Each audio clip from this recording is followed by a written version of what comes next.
సింగరేణి సంస్థ తన చరిత్రలోనే తొలిసారిగా ఒడిశా రాష్ట్రంలో నైని అనే బొగ్గు బ్లాకును చేపట్టి ఉత్పత్తి ప్రారంభించిన విషయం మీ అందరికీ విదితమే. ఇక్కడ ఉత్పత్తి అవుతున్న బొగ్గును కొనడానికి పలు సంస్థలు ముందుకొస్తున్నాయి. తమిళనాడుకు చెందిన జెన్కో వారు ఈ గని నుండి బొగ్గు కొనడానికి ముందుకొచ్చారు. తమిళనాడు జెన్కో ఎండి శ్రీ ఎం గోవిందరావు, సింగరేణి సంస్థ సిఎండి శ్రీ ఎన్ బలరాంతో అక్టోబర్ 3వ తేదీన హైదరాబాద్ సింగరేణి భవన్లో ఈ అంశంపై సమావేశమయ్యారు. ప్రాథమికంగా ఇరువురు బొగ్గు సరఫరాకు సంబంధించి అంగీకారానికి వచ్చారు. ఈ బ్లాక్ నుంచి ప్రతి ఏడాది 28,80,000 బొగ్గును సరఫరా చేయడానికి సింగరేణి సంస్థ తన సంసిద్ధతను తెలియజేసింది.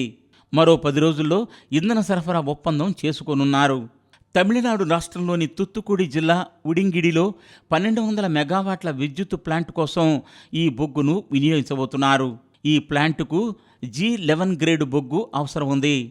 దీన్ని సరఫరా చేయాల్సిందిగా జెన్కో ఎండి శ్రీ ఎం గోవిందరావు సంస్థ చైర్మన్ను కోరారు. దీనిపై సంస్థ చైర్మన్ మరియు ఎండి శ్రీ ఎన్ బలరాం స్పందిస్తూ రైలు మార్గం ద్వారా, అవసరమైతే జలమార్గం ద్వారా కూడా బొగ్గు సరఫరా చేసేందుకు తాము సిద్ధంగా ఉన్నట్లు తెలియజేశారు. బొగ్గు సరఫరాకు సంబంధించి సంబంధిత ఏర్పాట్లు చేయాలని నైని అధికారుల్ని ఆయన ఆదేశించారు. తమిళనాడు జెన్కోతో మరో 10 రోజుల్లో ఇంధన సరఫరా ఒప్పందం పూర్తయ్యేలా తక్షణ చర్యలు తీసుకోవాల్సిందిగా ఆయన బొగ్గు రవాణా మరియు మార్కెటింగ్ శాఖ అధికారులకు ఆదేశాలు జారీ చేశారు.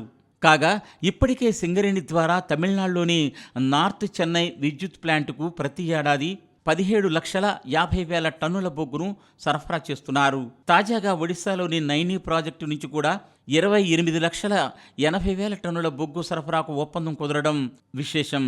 సింగరేణి సంస్థ తమకు బొగ్గు ఇవ్వటానికి అంగీకరించడం పట్ల తమిళనాడు జెన్కో ఎండి శ్రీ ఎం గోవిందరావు తన సంతోషాన్ని వ్యక్తం చేశారు.